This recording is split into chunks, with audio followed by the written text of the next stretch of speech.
Chris Cody's late. Where's Chris Cody? He stepped out because he's helping.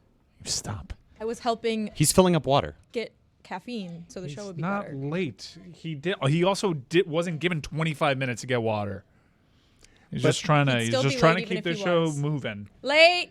He's not late. Where have you been? You don't get to do that. Well, you covered it up with he was helping, and he wasn't helping anybody. He was helping himself to some of the He's helping by going as fast as he can. the carbonated. So were we. Thank you, Mike. We had to wander around. You don't know what it's like to wander around. I don't the know. You're garage. right. I don't know what it's like to be late. The story I was trying to tell before, Man. when we were at the Never Clevelander, have to worry about being late. I'm just a responsible man. What do I do? We're only early. the thing I was saying before about And you're great at finding stuff too. That I just stopped asking my wife at this point. I'm like, I'll whisk this with my finger at this point. I don't ask her Hell for yeah. anything anymore. Yeah, dude. Oh, I see what you did. Yeah. No, I was making cake better. Yep. jars, opening jars were useful there. That's what we call it too. Carrying stuff. I don't know what we're talking about. You don't do any of these things? Carrying stuff, opening jars, yes, were not very useful for many other things. But what was pointed out to me about my blind spots at the Cleveland, I remember one time toward the end there when people were getting shot around there. A blind spot of yours. Yeah, well, listen, listen to this blind spot. People are getting shot around there, and I ask our crew of dudes, I ask, hey, does this feel unsafe to you guys? And the answer was no. And all the women who were in the room said, yes, no, absolutely. It's totally unsafe. To come into work here, to just walk into work is totally unsafe. Pretty sure I also thought it was unsafe, Dan. Chris said the same thing here in the back. Nobody felt really safe with all that going on. Well, Allies. then a bunch of posturers at a table were telling me that they... Tony. I was asking that one. It was more than just Tony. It was a lot of people who didn't feel unsafe at the Clevelander. We had to walk through the garage and then through like a back alleyway to get to I missed work. that alley. I'm not gonna lie.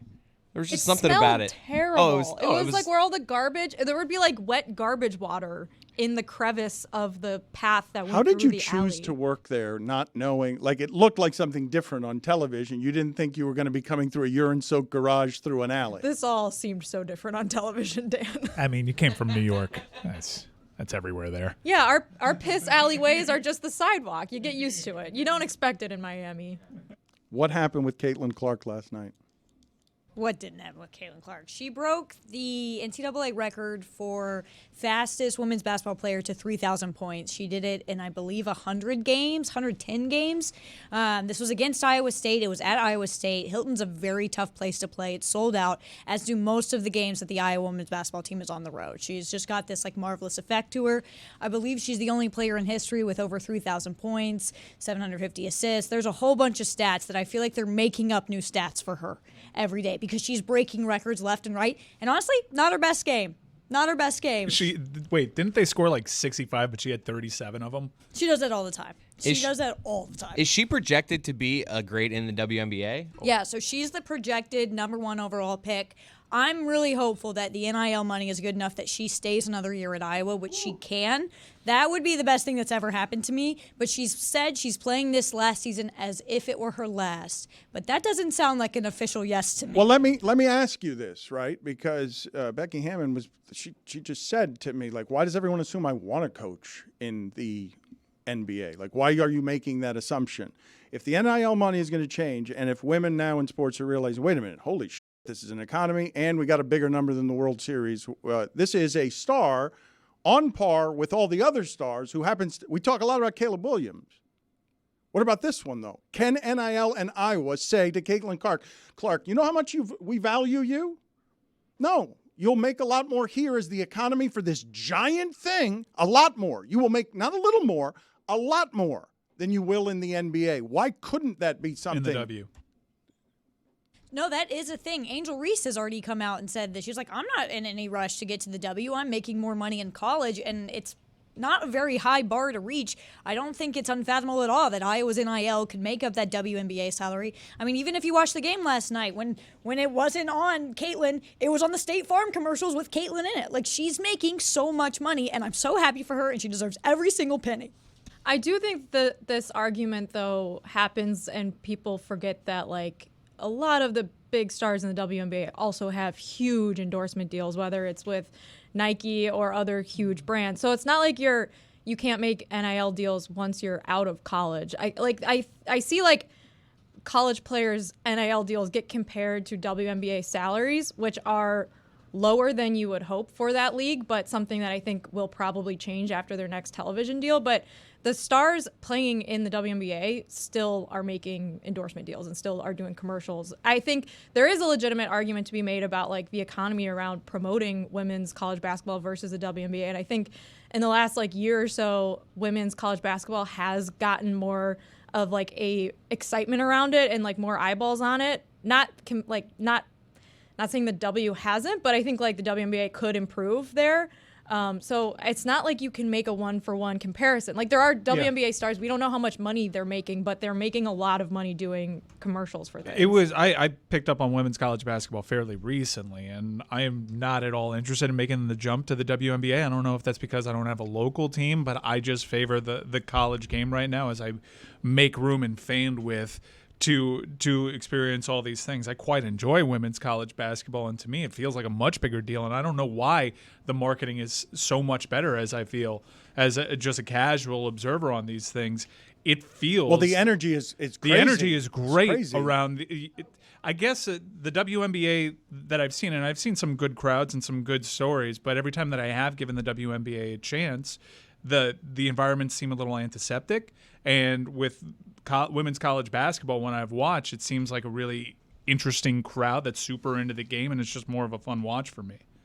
I think maybe there's, like, something for people who already have, like, a college allegiance, being able to, like, easily hop on a bandwagon of a team that maybe they went to school there or they're a fan of that team, and maybe if you haven't been watching the WNBA, you find it, like, harder to figure out who to root for and stuff. But WNBA is doing very well in terms of, like, crowd engagement. Like, the Liberty has one of the best arena environments in the WNBA, and they made a really deep playoff run. They played in the championship this year and had tens of thousands of fans there, and, like, it's known for its atmosphere. So I don't think, like, you can say blanket that, like, college basketball is, like, doing... I don't even think that there's much value in pitting them against one another either. My point is just that, like, if you're talking about, like, an athlete staying an extra year in women's basketball versus going to the WNBA and maybe their salary is not as high as you would hope, like, you're seeing that in college football too. You're seeing that with players like in later round draft picks that are going to stay in NCAA football instead of going to the NFL and being maybe like a, low earner compared to a first rounder where you could make seven figures just staying in college football. I think the big thing isn't even like, oh, are they going to get a brand deal? It's, can these university collectives match that salary? Because Caitlin's going to have brand deals wherever she goes. She's the most recognizable face in all of college sports, I believe, at this point. So she'll always have that State Farm money. I think it's about, is, the University of Iowa collective willing to make up enough difference with the WNBA salary compared to what she could get from them. It's also a weird thing where, like, Caitlin's in a very weird position where she's not a normal college student, and you don't really know if she's enjoying that experience. It's awesome to see this grow at any level, just because we've seen so much of a rise in women's college basketball that I think it's going to translate to the WNBA, where you feel like for the first time fans are getting to know Caitlin Clark, Angel Reese, Paige Beckers. They'll eventually have to go to the W, and the fans will follow with. I will follow Caitlin till the end of the earth.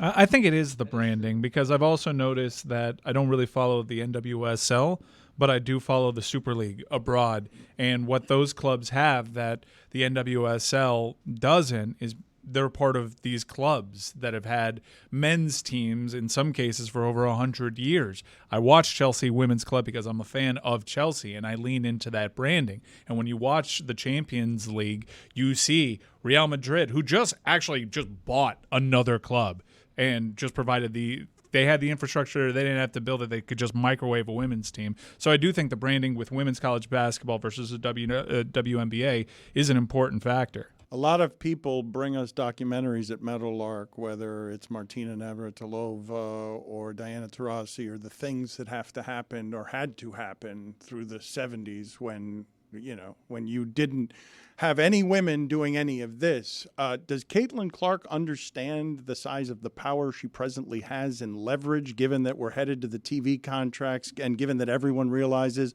that the viewership there are oil wells around women's basketball that has a fervor that makes Caitlin Clark a very valuable college commodity. She can make her own economy right now that is giant, however she wants to do it, to her specifications, because she's that kind of star. She's already doing that. I mean, the brand deal she has, she's partnered with Nike, she's with State Farm, she's with Bose. Like, she's built this entire economy and then actually just kind of poured it into the Iowa women's basketball team in the sense that, like, you see a crazy jump whenever Iowa is in town because people want to see Caitlin Clark. And I think she's brilliant. I think she's perfect. I don't think she's ever made a mistake ever. And if she leaves Iowa early, I will commit a crime. So she's not just a girl. She is not just a girl. Give me a mic check there, Taylor. Test, test, test, test, test. Yep. I got you. It sounds good. I'm enjoying how much you're enjoying this, Chris. Chris says you're doing great, Taylor. Thank you. I wish I picked a shorter stat. Look at this f***ing stat. No, those are 3 different stats. Those are 3 stats in his Whoa, defense. you have 3 different stats? Yeah. Which one are you going with? The first Packers. one? Oh. The Packers. Do you think you're going to flub this? There's a very good chance. I think you're going to flub this. I hope you don't. I could tell Chris Cody. Oh, no! Taylor, this is your big shot, buddy. Come on. Don't ruin it. Yes. Speak with confidence. I've seen you take out Mac Brown before on stand-up videos. That's a teleprompter? Don't give away the trade secrets, Taylor. You got this. This is your big debut in earnest, all right? We're going to you. We're trusting you as an on-air talent. So just know that if you flub a line here, I will never go to you again. All right. This is horrible. What has just happened here, and I don't know if we were rolling on that. I hope that we were. Oh, it's all on air. All right. But so he's already flubbed. Let me explain to you what is happening here so that people can get an inside look at how this sausage is made. I am roaming around what I like to call eating area. Grazing. I am, I'm grazing, just like my father used to do when we were little, except he did it in just his underwear, white tighty whities. He would just graze around the kitchen. It's a different time. Damn it, I long for that time where I can just be in my underwear grazing in my own corporate kitchen without being bothered by anybody. Like this young man, Taylor. At work he did that, your dad? No, not at work, but he brought his work home. And what has happened to me here today is as I'm coming in here, ready to start my segment, a very eager Taylor, I don't know if there's any other kind, a very eager Taylor has a stat of the day for me, even though I heard Mike bark at somebody yelling earlier, you guys deal with that tomorrow. That's tomorrow. I'm not here tomorrow. Someone else can deal with that shit. And Daddy's getting some me time. So everyone scurried away because Mike Ryan is a tyrant. The content needs to be made. And you can't be late to the elevator, otherwise you get caught in Basel Labyrinth. Have you guys enjoyed the traffic this week, Jessica and Lucy? New York has descended upon the entirety of this town. Have you enjoyed the chaos that is an already oversaturated Miami, now being oversaturated with money and art? Dan, I have been meaning to talk about this on the show. People from Miami, and they're not wrong, they act like if you're out in a car on the roads after like 3:30 p.m. when the Art Basel traffic starts, it turns into the Purge. People are like, sorry, Chris Cody, why did you have to say that while I was talking? He just said the building's farting, and now it's the only thing I can think about.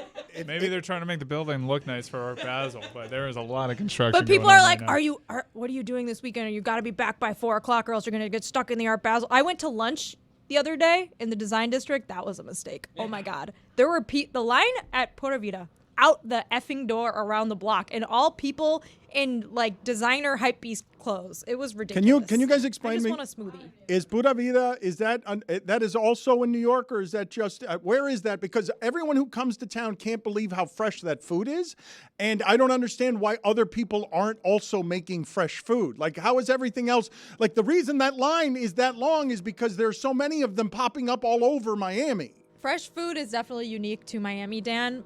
Just kidding. No, it actually is. There is nothing like Pura Vida anywhere else. It is my favorite place. I eat there every day, and the building just ripped ass mid-sentence there. That is the jackhammer. Let's get back on track here. We were going into the other room because I want to set it up for the audience. Taylor has been, everyone in the other room, except for a few noble women out there who don't want to be bothering us with screen time. You don't want to keep it in here for maybe just one more minute? Let the kids sweat it out. He does seem a little scared. What? Okay, yes. Let's talk about what your experience with Taylor has been so far. Oh, yeah, I love Taylor. I went to Chapel Hill, and it was like an alternate universe where Taylor was the central character. And like I met Taylor at a bar. I think he picked it because there is a framed jersey of Taylor's at this bar. Was it called Walk-Ons? But it was like it was not to toot my own horn, but my experience. That's a badge of courage walking on a football I know, team. This is a good joke. My experience at Hurricanes events is very BMOC because, I'm associated with the brand, not according to Big Game Boomer. But Taylor is like that, but times 10. Jessica said she went to a UM game, Notre Dame with you, and you were big man on campus, she said. Oh, 100%. We went to the basketball game, and Mike Ryan was walking around, shaking hands, kissing babies. He's like, which bowl we're going to? They're like, we're going to the Pinstripe Bowl. He was just walking around. He knew everything. That one's for free, Jess. Everything that was going on. Everyone loved Mike. They waved to him. The players, after they would like make a three, they'd turn and they'd wave, and they'd be like, what up, Mike? Yeah, that one was for you. That can't be true. For you. I'm like, wooga. During all the breaks, like the commercial breaks, they just put the camera on him on the video board, just Yeah. on Mike. I've asked and them to everyone stop started doing that. standing up and clapping. It was so weird every They break. embarrassed me a little bit. But Taylor has this Coach hot... L kissed him on the lips. Yes. It's very soft, supple. Taylor has built out this identity for him, and I don't know how much you follow UNC football, but Taylor is like the go-to guy when it comes to UNC football. And when it comes time to chastise Mac Brown and maybe call for his firing, he'll deliver this take like Skip Bayless into a camera. It's a confidence that I'm not used to, but I am used to Taylor coming up to me and just talking my ear off about UNC football. Like, I will start my week, and he will come up to me. First things that he says is, Mike, did you hear that Cedric Gray did the bench press like 24 times? I'm like, who is that? It's like he lives, breathes UNC athletics. So with all that being said, have we given him enough time to sweat for his debut on the Saturday day? I just want to remind him before he goes that he's not on Big Game Boomer's list. So maybe this will get you to the list next year. It's not easy.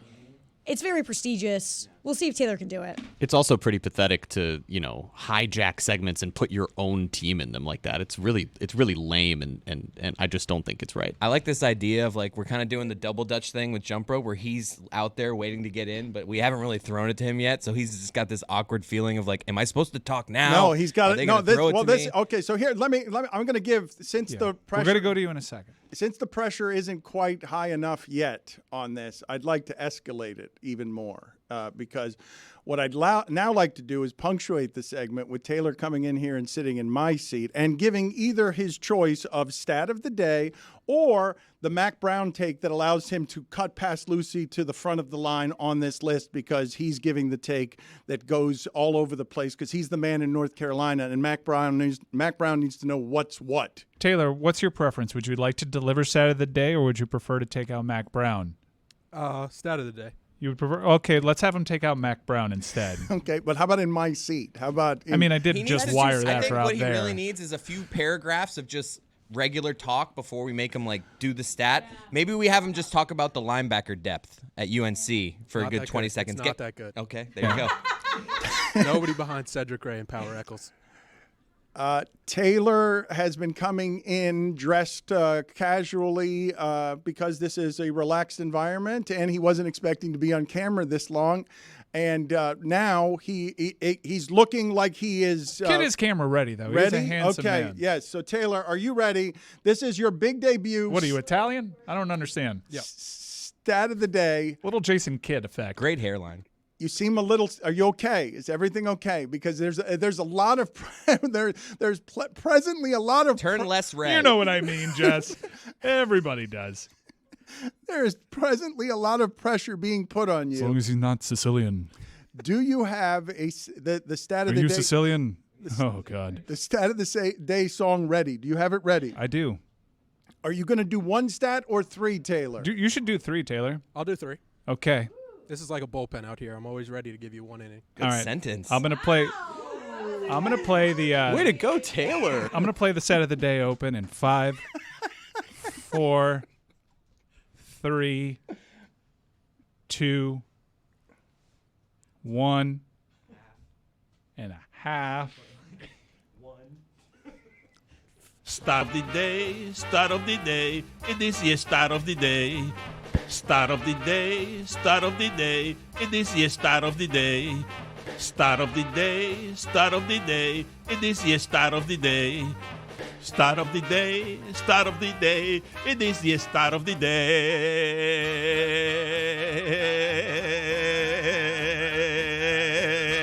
day. Doesn't know when to start talking.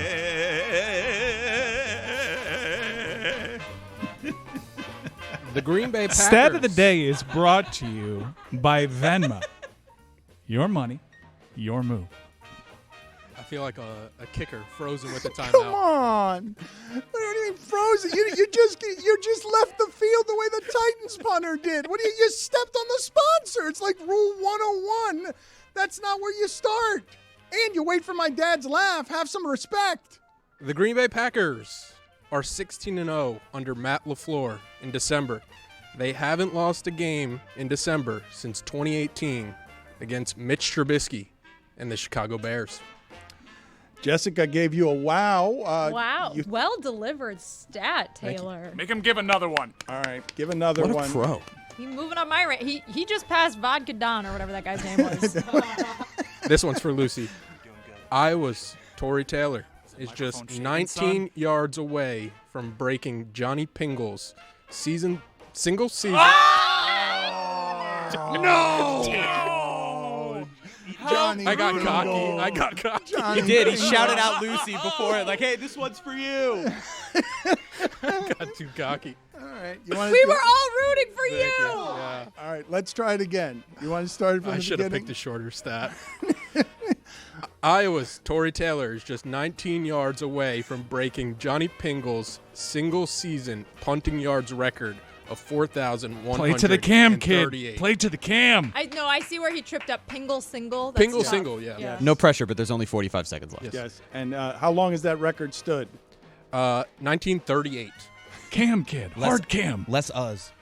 35 seconds left. Do you think you can hit the dismount? This 35 last seconds one's the left. longest one.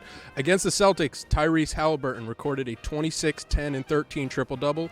This stat line, or better, with 0 turnovers, has only occurred 7 other times before in NBA history. Nikola Jokic has done it twice in the past week. 7's a lot. All right, you have 15 seconds to fire Mac Brown.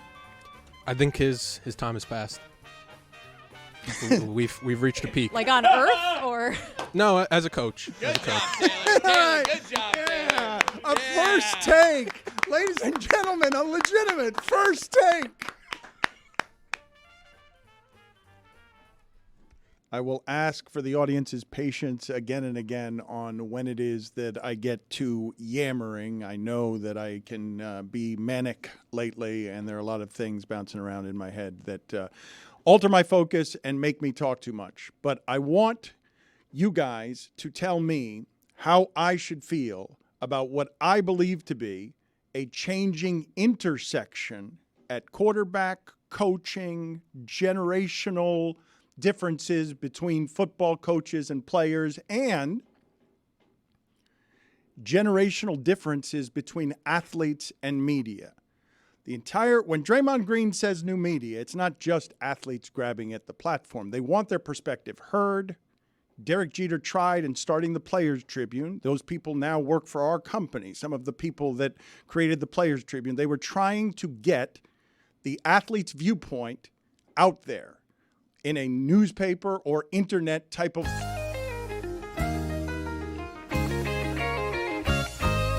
London was born a rambling man, talking to guests and doing the best he can. But when it's time for 3 feet and no one understands, why like Dan the rambling man? Well, Well, he's talking about discomfort in California as he tries to introduce us to all the smoke. But he's taking 4 minutes to get to the point. Mike wants him to bring it home. Lord Dan was born a rambling man, talking to guests and doing the best he can. But when it's time for greed feed and no one understands, why like Dan the rambling man. That's wonderful. I can't believe you guys made that so fast. I thought Taylor was the best we could do. But I mean, I was just talking about it. For it to come up right there when I was actually rambling. For you guys to make that music that quickly. I wish Meadowlark was always that fast. It's called producing, Dano. I've been demanding it of Mike. Jeremy, you might win a lot more Emmys. I've been demanding that speed from Mike for a long time now. Get me a song in the middle of my rambling point. Emmys. We're talking about Grammys here. That was a sensation. EGOT in line. Early. Oh, wow. Oh, wow. Oh. Early Suey nomination, I think, for Best Song right there. Front runner. I'll make it quicker. Zach Wilson, seen as a quitter because Diana Rossini reported it. That in his locker room at his age doesn't seem worth it at any age to keep going back out there. You're also not including the context that's very helpful of what his face looks like, because that's not helping. They don't like him. What do you mean? Like, he's got His a little face. baby face? No, his face. It just doesn't help. And all that Zach Wilson is. And you saw how the locker room turned against him when he answered questions improperly, I guess, last season. It cost him his job to Mike White. And I do understand where Aaron Rodgers was coming from in criticizing the nature of the league, but Diana Rossini is a very reputable reporter. So someone in that organization or some people in that organization feel like this is so, that Zach Wilson did not want to assume starting duties once again, which is terrible in that sport. It's just a tough look in the locker room. Whose face could we have replaced his face with that we'd feel better about him with? None. It's a punchable face. But what I'm asking, I felt like Aaron Rodgers confirmed that the report was true by turning on his organization. Like, I thought that was just confirmation. Now, I understood Aaron Rodgers' point after that. Like, what kind of, and this isn't directed at Diana Rossini. She's exceptional at her job. But I understand how Aaron Rodgers would look at that and say, what kind of parasite profits off of wrecking this kid in a culture where the carnivores are going to eat him? They're going to eat him. It's already a bad job, Jets quarterback. But this particular guy, under the pressures that I wouldn't want a young person I cared about under. I would not want the pressure of New York on my kid if my kid was Zach Wilson. Like, football's culture is not equipped, and the media is not going to be respectful or kind enough to actually care at all about, let's just say, Zach Wilson's mental health. Let's give it up for the Jets here. I think we got to give it up for the Jets. Thought they were playing for a Super Bowl this year with Aaron Rodgers. Now have probably the most mismanaged quarterback room in the NFL between not trying to replace Aaron Rodgers, starting Zach Wilson, benching Zach Wilson, wanting to start Zach Wilson again. Like, absolute disaster in management from them, in my opinion. But I find this part fascinating as Browning on Monday night shows up, and they're so unscientific that they don't know how to evaluate these quarterbacks. And Tim Boyle, worst for 3 years, is one of their starters because after being the worst quarterback in college football for 3 years. Man, do you understand when they talk about winning and losing organizations? And Stugotz is going to have Joe Beningo on God Bless Football, the guy who was texting back and forth with Robert Saleh. Do you guys realize the space that we're in with some of this stuff where you've got – I think you should play the Rambling Man song again because I've lost my way and it's in my head. You're doing great. I just don't understand what we're doing. I mean, Zach Wilson is a 24-year-old man. Well, but he doesn't look like it in that picture. So that's what you're doing. Yes, he doesn't look like it in the same age picture. as Trevor Lawrence. Yes, but who's been in our lives for like a decade, it feels. I feel bad for him because the mentality of I don't want to play with these guys makes you sound like a coward and quitter. So Diana Rossini is reporting what I believe to be the truth of the story in the organization. But if they think he's a coward and quitter, and she's just reporting the truth, you've just done something to Zach Wilson that Aaron Rodgers is objecting to as an organization. And if I put Zach Wilson in San Francisco, what do you think it would look like? Maybe it would look terrible too. Maybe it would look like Trey Lance. But this is what losing organizations do, because now Salah's got to cover his ass. He's the one in the toothpaste commercials. Like, he's got to cover his ass on, well, this isn't my fault. It's not my fault that the quarterback can't play. The general manager before me got him. This isn't on me. It's on somebody else. And all of that pressure goes to bed at night with Zach Wilson. That's the pressure of the position. And maybe he's equipped for it, but I wouldn't have been at 24. And I don't think many people at 24 would be. Like, I would not have been equipped for that at 24 years old. The hell that is raining down on his head, where Joe Namath and everyone else are just ready for him to be terrible at quarterback and then jump on his neck. Well, it's awful for the kid, but it also, I think this example shows how flimsy all of this really is with organizations and who we give credit to in terms of, you know, you look at the Patriots and you considered them this great organization for all of these years, and something like this, where the Jets were considered to be Super Bowl favorites, would have been one of the very best teams in the league had Aaron Rodgers been healthy. Boom. The moment that he's gone, they're the worst quarterback room. They don't know how to manage anything. They're an incompetent organization. You look over at the Patriots in division, and you see somewhat of the same thing. The moment that Tom Brady, the greatest quarterback of all time, is gone, Belichick looks like he doesn't know how to run an organization. And it just shows really how all of this is so minuscule and really just comes down to, do you have a Hall of Fame quarterback or do you not have a Hall of Fame quarterback? You look ridiculous. I love quarterback analysis coming seriously from under there. I wish it had more analytics in it. Like, I want that character to be a super serious character instead of being the Stay Puft Marshmallow Man, a little too happy, a little too joyous. I want all your thoughts on the journalism of this as an Emmy winner. Like, London was born a rambling man. Here's a question. Who in the room wouldn't be reluctant to play quarterback for the Jets? For real? I mean, come on. I mean, it seems like Aaron Rodgers is the only guy that's dying to get out there. It's just Everyone's odd. like, I'm good. I don't think. I mean, like, he's not gonna play for the Jets next year, right? What does he actually benefit from starting the next few games? Didn't RG3 want to be the starter? RG3 definitely wants to be there's your two starter. people. There's two people. It's almost like the kids who sit out for NIL purposes deciding like, all right, I'm going to sit out the rest of this season, not risk an injury because I think I can get more money by not coming back and playing hurt and having like a bad last few games. Leave on a high. Zach Wilson, this isn't necessarily a high, but it can only continue to get worse. Because, look, he's got to worry about a career. I'm going to say something right now As that a may shock broadcaster. you. I'm going to say something right now that may shock you. I don't think Zach Wilson's a QB1. What? Okay? I don't.